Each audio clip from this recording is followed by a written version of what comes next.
बिस्मिल्लाहिर्रहमानिर्रहीम, अस्सलाम वालेकुम। Welcome to cooking and crafting. कैसे हैं आप? पिछली वीडियो में मैंने आपको दूध प्लेट ट्रे बनाना सिखाई थी। आज हम बनाएंगे निकाह का पेन। कोई भी आपने पेन ले मैंने यहाँ पर गोल्डन लेस इस तरीके की ली है। आप इस तरीके की कोई भी लेस या वाइट रिबन या गोल्डन रिबन भी यूज़ कर सकते हैं। सिंपल एक गत्ता लिया, उसके ऊपर कबूल है पेंसिल से इस तरह लिख दिया। अब हम इसको कट कर लेंगे। अंदर से आप कटर से कट कर लें, बाहर से कैंची के साथ। और देखिए कितना प्यारा लग रहा है ये।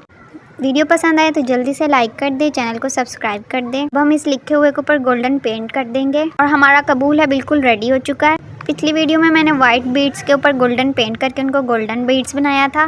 पेन के ऊपर बीड्स अटैच कर देंगे। यहाँ पर मैंने बारबेक्यू स्टिक ली है, उसको हाफ कट कर लेंगे। इतना आपने बिल्कुल साइज़ के हिसाब से उसको तोड़ लेना है। हाफ हम इसको कबूल है वाले लफ्ज़ के पीछे जोड़ेंगे और हाफ जो है हम बारीक वाली चीज़ वो हम पेन के अंदर डाल देंगे जहाँ पर हमने लेस लगाई थी। जो कबूल है हमारा वर्ड है उसके ऊपर मैंने वाइट ग्लिटर भी लगा दिए ताकि ये शाइन करे। ट्रे के साथ मैचिंग के लिए यहाँ पर एक पिन से उतरा हुआ ये फ्लावर है जो मैंने इसके ऊपर पेस्ट कर दिया है। और मज़ेदार सा क्यूट सा हमारा पेन बिल्कुल रेडी हो चुका है। बाजार से महंगे महंगे पेन खरीदने की बिल्कुल ज़रूरत नहीं, आप घर पर भी बना सकते हैं। मिलते हैं नेक्स्ट वीडियो में, तब तक के लिए अल्लाह हाफिज़।